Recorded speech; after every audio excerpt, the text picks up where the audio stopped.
दंगल में आज हमारे साथ जुड़ रहे हैं भारतीय जनता पार्टी की तरफ से के शर्मा जी, अखिलेश प्रताप सिंह प्रवक्ता कांग्रेस हमारे साथ जुड़ रहे हैं, डॉक्टर आशुतोष वर्मा प्रवक्ता समाजवादी पार्टी, वारिस पठान प्रवक्ता AIMIM और प्रोफेसर संगीत रागी एक राजनीतिक विश्लेषक के तौर पर हमारे साथ जुड़ेंगे।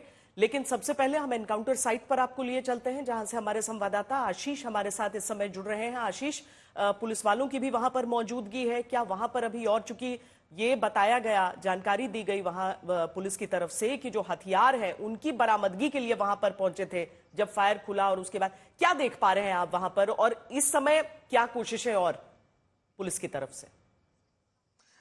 देखिए श्वेता, साफ तौर से जब ये एनकाउंटर की बात आई, कहीं ना कहीं ये बहराइच हिंसा के जो तार थे, वो मेन जो आरोपी थे, मुख्य साजिशकर्ता कह सकते हैं, वो उनका मुठभेड़ हुआ है। मैं जिस जगह पर खड़ा हूं, ये बहराइच का ही एरिया है, यानी कि नानपारा एरिया है, और यहाँ से महज आप मानेंगे तो नेपाल 15 से 16 किलोमीटर है, जबकि बहराइच जहां पर यह हिंसा हुई है वो तकरीबन 40 किलोमीटर है। ये जो स्थान आप मेरे पीछे देख रहे हैं, यहां पर एनकाउंटर हुआ है, इस ऊपर वाले स्थान पर, और मुठभेड़ में मार गिराया है। साफ तौर से उस दौरान जब पुलिस बरामदगी चाहती थी, यानी कि जो हथियार प्रयोग किए गए थे, उन हथियारों को यहां पर छुपाया गया था। तो आप सोचिए कि किस तरीके से रिकवर करने के लिए यहां पर हथियार को लेकर आया गया था। यानी 40 किलोमीटर दूर यहां से हिंसा हुई, और यहां 40 किलोमीटर दूर नेपाल जाने के रास्ते में उन्होंने इस हथियार को छुपाया। जहां पर पुलिस जब रिकवरी करने पहुंची, उस दौरान उन्होंने पुलिस और STF पर भी फायर किया, और पुलिस के जो हथियार छुपाया हुआ था वो लोडेड गन था आशीष?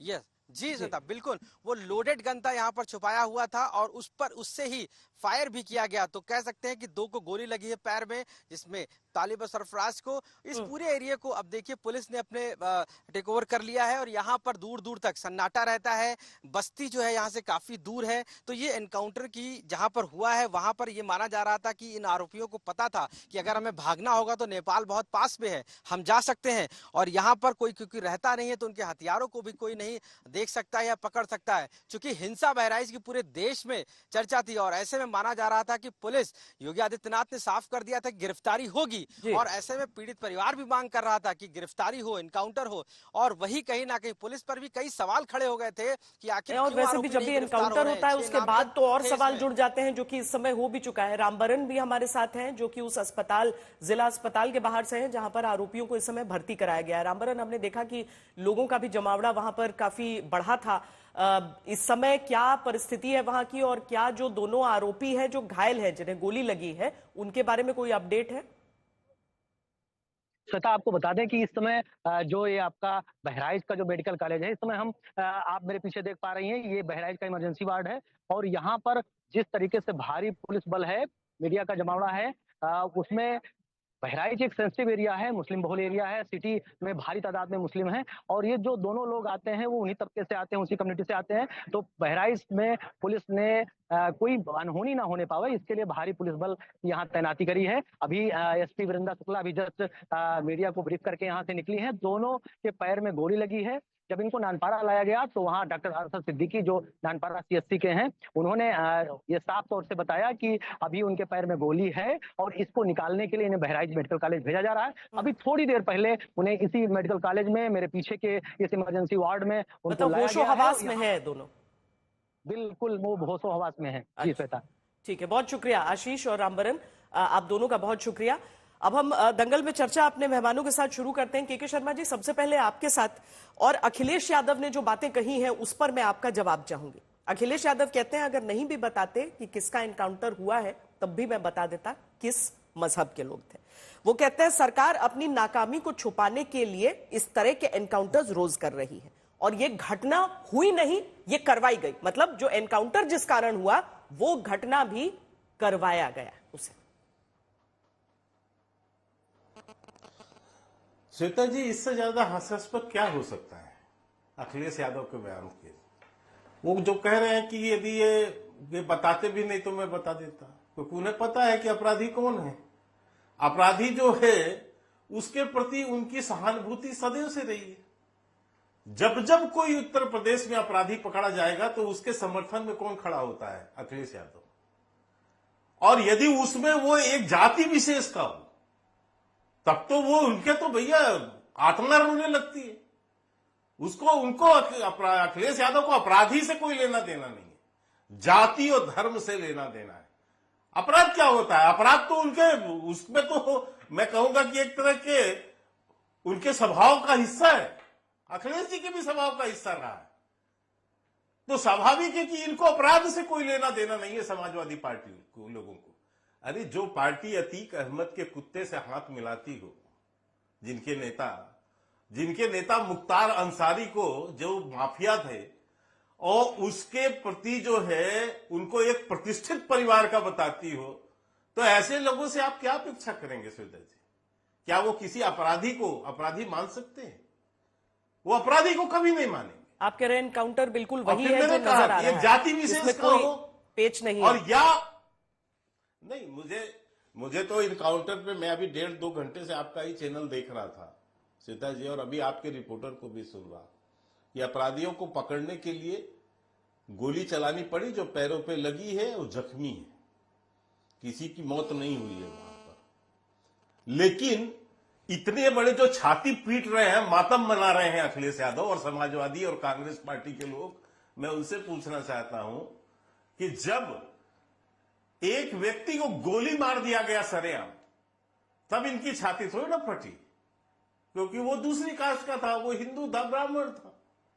मैं हिंदू ब्राह्मण नहीं करता। आशुतोष वर्मा जी जवाब दीजिए, अखिलेश यादव ने जो पीड़ित था उसके लिए इतना दर्द नहीं दिखा जितना अब जो अपराधी कहकर मैं समाप्त करता हूं। अब मैं इतना ही कह रहा हूं, अपराधी को खरोच भी आ जाए तो साहब बिल्कुल जो है अखिलेश यादव और समाजवादी और कांग्रेसियों की छाती फटने लगती है। अभी यदि कुछ घटना हो जाता तो मैं आपको ये बता रहा हूं कि उसके घर भी जाते अखिलेश यादव, मातम भी बनाते बैठ के वहां पर। ठीक है, आपने बात रख दी अपनी, क्योंकि वो अपराधी है ना, आशुतोष जी, वर्ग विशेष से आएगा जी। आशुतोष जी बताइए। और इसके अलावा मैं एक चीज और कहता हूं मात्र कि उस घटना के उस दंगे को भी देखना चाहिए जो इन्होंने एक झूठा आरोप लगाया वहां पर। उसमें उनको तो इससे कोई मतलब नहीं है कि किसी वर्ग विशेष ने एक धार्मिक आयोजन पर पथराव किया, फिर एक व्यक्ति को सरेआम गोली मार दिया, गोली वीडियो उसकी आ गई, वीडियो में अपराधी मारने वाले दिख रहे हैं, शर्मा जी पहचाने जा रहे हैं। आपने बात रख दी अपनी जी, मैं भी नहीं कह रहा हूं जी, आपने अपनी बात रख दी है, लेकिन उसके संदर्भ में इनकी जो है बोलती नहीं वो तो इसमें कह रहे हैं ना कि आपने करवाया, वो हुआ नहीं, आपने करवाया, वो तो आरोप लगा रहे हैं, मैं उस पर लौटूंगी आपके पास। लेकिन आशुतोष जी बताएं। नहीं, वो तो गोली मारने के लिए। के शर्मा जी मैं लौटती हूँ आपके पास, पहले सब एक बार अपनी राय रख दें। मारने के लिए भी अगर हो गया हो तो शांत होइए भाई। ठीक है, भाजपा के लोगों ने उन अपराधियों से गोली मरवाई, मतलब इसका भी प्रश्न पूछ लीजिए। ठीक है, डॉक्टर आशुतोष वर्मा बताएं।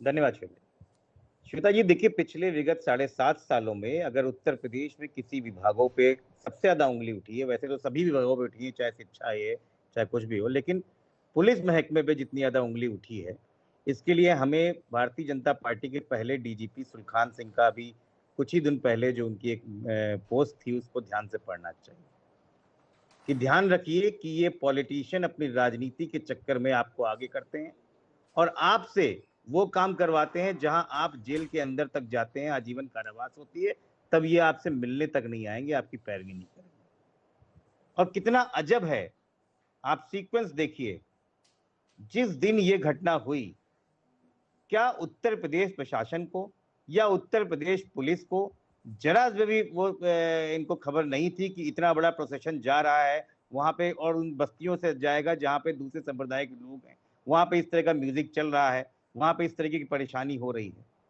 और इतनी बड़ी घटना और दंगे का रूप लेता है। उसके बाद देखिए, दंगा होता है, गोलियां चलती हैं, हत्या होती है और धारा 144 लगाई जाती है। धारा 144 लगे हुए अगले दिन फिर दंगा होता है, शोरूम जलाए जाते हैं, बस्तियां जलाई जाती हैं। उत्तर प्रदेश की पुलिस उस समय सोई हुई थी, लेकिन आज कितनी फास्ट तरीके से उन्होंने 2 लोगों को उठाया, गोली मार दी और कहा हमारे ऊपर जो सवाल उठा था उस पर हमने सवाल बंद कर दिया। आपको लगता नहीं है पूरी स्क्रिप्टेड है पूरी, और पूरे देश को पता है ये स्क्रिप्टेड है। भारतीय जनता पार्टी जब जब चुनाव में जाती है तब तक उसको हिंदू और मुस्लिम याद आते हैं। आशुतोष जी सिर्फ एक चीज मैं चाहूंगी इसमें जोड़ देना, आप अपनी बात आगे करते रहिए, लेकिन क्योंकि तस्वीर में दिख रहा है कि एक छत पर क्या हुआ, उसके मद्देनजर बताइए कि आज जो पुलिस की कार्रवाई है वो आपके अनुसार सही है या गलत है। बिना इतिहास में गए हम उन चीजों को अभी छोड़ दें कि क्या कहा गया पूर्व डीजीपी की तरफ से, लेकिन आज जो कार्रवाई हुई है उस वीडियो को देखें और उसके बाद आज की कार्रवाई पुलिस की, क्या वो सही है या गलत है? श्वेता जी, एक माँ की कोख खाली हो गई, वो बेचारा गोपाल मिश्रा को हत्या हुई, गोली मारी गई और उत्तर प्रदेश प्रशासन अपनी पीठ ठोक रहा है। ये दंगा हुआ कैसे? ये दंगा कैसे हुआ भारतीय जनता पार्टी में? ये तो अपनी मूछें तानते थे कि हम एक भी दंगा नहीं करवाते हैं, और ये दंगा हुआ। और कैसे किसी की इतनी हिम्मत हो गई कि जाके किसी ने गोली मार दी, और उसके बाद डीजीपी जो है गोली लेके जब दंगा हो जाता है तो कहते हैं मारो मारो मारो। मुझे तो शर्म आती है कि भारतीय जनता पार्टी दो समुदायों के बीच में आग लगा के उस पर रोटियां सेक रही है, और कहते हैं ना कि लगता है चुनाव इसलिए हमारे गांव में आज तनाव है। भारतीय जनता पार्टी ने हर समय ऐसे किया है, हिंदुओं को मुस्लिम के खिलाफ भड़काया है, मुस्लिमों को हिंदुओं के खिलाफ भड़काया है। और मुझे याद आता है बाबा साहब भीमराव अम्बेडकर ने 1945 में अपनी किताब में बहुत साफ साफ लिखा था, जब विभाजन हो रहा था, उनके कारणों का विश्लेषण किया था कि हिंदू मुस्लिम दंगे के दो मुख्य कारण हैं। पहला है गो हत्या, दूसरा मस्जिदों के सामने ऐसे म्यूजिक को बजाना जो बर्दाश्त नहीं होता है उस धर्म के लिए। और दोनों ही भारतीय जनता पार्टी कर रही है। ये देश कभी भी इस तरीके के लिए बना नहीं है, और भारतीय जनता पार्टी के ये नाकारा पॉलिटिशियन उस पे हंसते हैं, उस पे अपनी रोटियां सिखाते हैं। नहीं, शायद वो 47 के रेफरेंस पर हंस रहे हो, क्योंकि वो फिर वो बात हो जाएगी ना कि बीजेपी का जन्म कब। नहीं, ये फैक्ट है, ये पब्लिक डोमेन में है। के शर्मा जी जल्दी से, क्योंकि पढ़िए जी, चूंकि आरोप है, छोटा सा मैं चाहूंगी जवाब दें तो अखिलेश जी के पास उसके बाद। ये समाजवाद नहीं, ये मुझे हंसी इसलिए आई, समाजवादी पार्टी के प्रवक्ता को बोलते समय शर्म भी नहीं आती अपने कर्मों पर। श्वेता जी, ये वो पार्टी है जो 2013 में, ये एक उसकी बात कर रहे हैं, मैं 2013 में कोर्ट के जज का एक जो है स्टेटमेंट सुनाता हूं आपको। जब इनकी पार्टी ने 7 जिलों में जो आतंकी घटना हुई थी, उसके 14 आतंकी जो मुस्लिम समुदाय से आते थे उनको छोड़ने की बात की थी, तो उस पर जज ने क्या कमेंट कहा था वो मैं सुनाता हूं आपको। तल्ख टिप्पणी करते हुए RSR मौर्य की खंडपीठ ने याचिका की सुनवाई करते हुए तल्ख टिप्पणी की और इनसे कहा कि संदिग्ध आतंकियों पर से मुकदमा हटाने की पहल कर क्या सरकार आतंकवाद को बढ़ावा नहीं दे रही है? आज आप आतंकियों को छोड़ देंगे, क्या कल उनको पद्म भूषण से भी नवाज देंगे? ये किसकी टिप्पणी? ये हाईकोर्ट की टिप्पणी। ठीक है, चलिए, हाईकोर्ट की टिप्पणी के जरिए आपने अपना जवाब दिया है। ठीक है, आतंकियों के लिए आपकी ये दृष्टिकोण। अब दूसरी बात श्वेता जी, इतनी बात कही गई है तो मुझे कहने का अवसर दीजिए। नहीं, कहने का अवसर की बात है ना कि पहले एक बात सबका अवसर तो आ जाए, इसलिए बहुत संक्षेप में बोलिएगा जी। 7 साल के शासन में इक्का दुक्का जो है, एकाध कोई घटना इस तरह की हुई जिसमें एक ये दंगे का घटना हुआ है 7 साल में। इनके समय तो सैकड़ों दंगे हर वर्ष होते थे। ठीक है, हम तो उम्मीद करते हैं कि एक भी घटना ना हो कभी भी, क्योंकि एक भी घटना निंदनीय है उतनी। भारतीय जनता पार्टी के प्रवक्ता ने सुप्रीम कोर्ट की, अब वो भी एक लाइन का जवाब दे लेंगे। देखिए, अभी अखिलेश जी के पास भी जाना है जी। श्वेता जी, भारतीय जनता पार्टी के प्रवक्ता ने सुप्रीम कोर्ट का हवाला दिया है। सुप्रीम कोर्ट ने एक बड़े, आपने बात रख दी अपनी। कोर्ट की तो बात बता के शर्मा जी, आपने अपनी बात। सुप्रीम कोर्ट ने बहुत बोल रहे हैं मुजफ्फरनगर के दंगों में। शर्मा जी शांत होइए और सुनने का भी मादा रखिए। दंगों में आपने अपना पॉइंट रख दिया है। देखिए, जो पॉइंट ना संक्षेप में रखा जाता है उसका असर ज्यादा होता है। आपने पॉइंट रख दिया है जी। श्वेता जी, उसी सुप्रीम कोर्ट ने, माननीय उच्चतम न्यायालय ने 2018 में बोला था, 2020 में माननीय माफ कीजिए बोला था कि उत्तर प्रदेश की सरकार फर्जी इनकाउंटरों में सबसे आगे है। और लगातार एनसीआरबी के आंकड़े ने दिखा दिया कि उत्तर प्रदेश पूरे देश में फर्जी इनकाउंटर्स हुए हैं। और देखिए, फटकार लगाई गई है आपकी सरकार को। आपकी हालात ये है कि आप राजनीति करने के लिए आप पड़े हुए हैं। आप किसी को भी मार सकते हैं, किसी की भी गो काफसूनी कर सकते हैं अपनी राजनीतिक रोटियां सेकने के लिए, क्योंकि इस समय माननीय मुख्यमंत्री के ऊपर उनकी राजनीति फंसी हुई है। अखिलेश प्रताप जी, अपराधी नहीं बचेगा। ठीक है। अरे अपराधी आप अपराधी तो जी जी जी अरे सारी धाराएं बाकी लोग भी बोल रहे थोड़ा सा। मुख्यमंत्री के ऊपर खुद हैं, सारी धाराएं के शर्मा जी और आशुतोष वर्मा जी, बाकी लोगों को भी अपनी बात कर लेने दीजिए। जी थोड़ी देर में समर्थक है। दंगल को लिटरली मत ले लीजिए अभी, थोड़ी देर के लिए। हाँ, अखिलेश प्रताप जी, आज का इनकाउंटर सही गलत, क्या इंसाफ मिला उस परिवार को जिसने अपना बेटा खोया?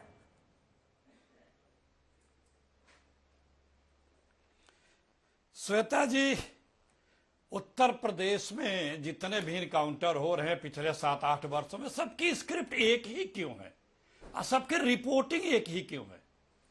बरबेटम एक ही स्क्रिप्ट है और सबकी ऑन स्पॉट रिपोर्टर की रिपोर्टिंग और एंकर की एंकरिंग, ये सब एक ही है। कोई एक शब्द का भी परिवर्तन नहीं हो रहा है किसी भी इनकाउंटर में। आपने रिसर्च कर ली है? हम ये पूछते हैं कि 2 दिन तक जिला जलता रहा, आगजनी, लूटपाट, मार पिटाई सब होती रही, कितने लोग अरेस्ट हुए? प्रदेश सरकार ने कितनों पे कार्रवाई की, कितनों पे एफआईआर हुआ, कितने लोग डिटेन हुए? यहां से होम सेक्रेटरी और डीजीपी तक वहां गए, हाथों में पिस्टल भी लहरा के दिखाया, सबने देखा, आप लोगों ने दिखाया कि कैसे बवालियों मवालियों के और लूट खसोट जारी रहा पूरे जनपद में। आपके पास कोई सूचना हो कि कितने एफआईआर हुए हैं, प्रदेश सरकार ने कितनी कार्रवाई की है, कितने लोगों को अरेस्ट किया हो तो बताइएगा। इंस्पेक्टर सुबोध सिंह दंगे रोकने के चक्कर में गोली मारे गए, मारने वाला बड़ी मुश्किल से पकड़ाता है, छूट के आने पे स्वागत कौन करता है? बीएचयू में बच्ची से दुराचार होता है, वो दुराचारी पकड़े नहीं जाते हैं, बड़ी मुश्किल से पकड़ जाते हैं, छूट के आने पे उनका स्वागत कौन करता है? अयोध्या में राम मंदिर में काम करने वाली बच्ची का दुराचार होता है, बहुत शोर मचाने के बाद गिरफ्तारी होती है, उसके घर बुलडोजर का पता क्यों नहीं था? मिल्कीस वाने को हत्यारे का स्वागत कौन करता है? गौरी लंकेश की हत्यारों को छूटने का स्वागत कौन करता है?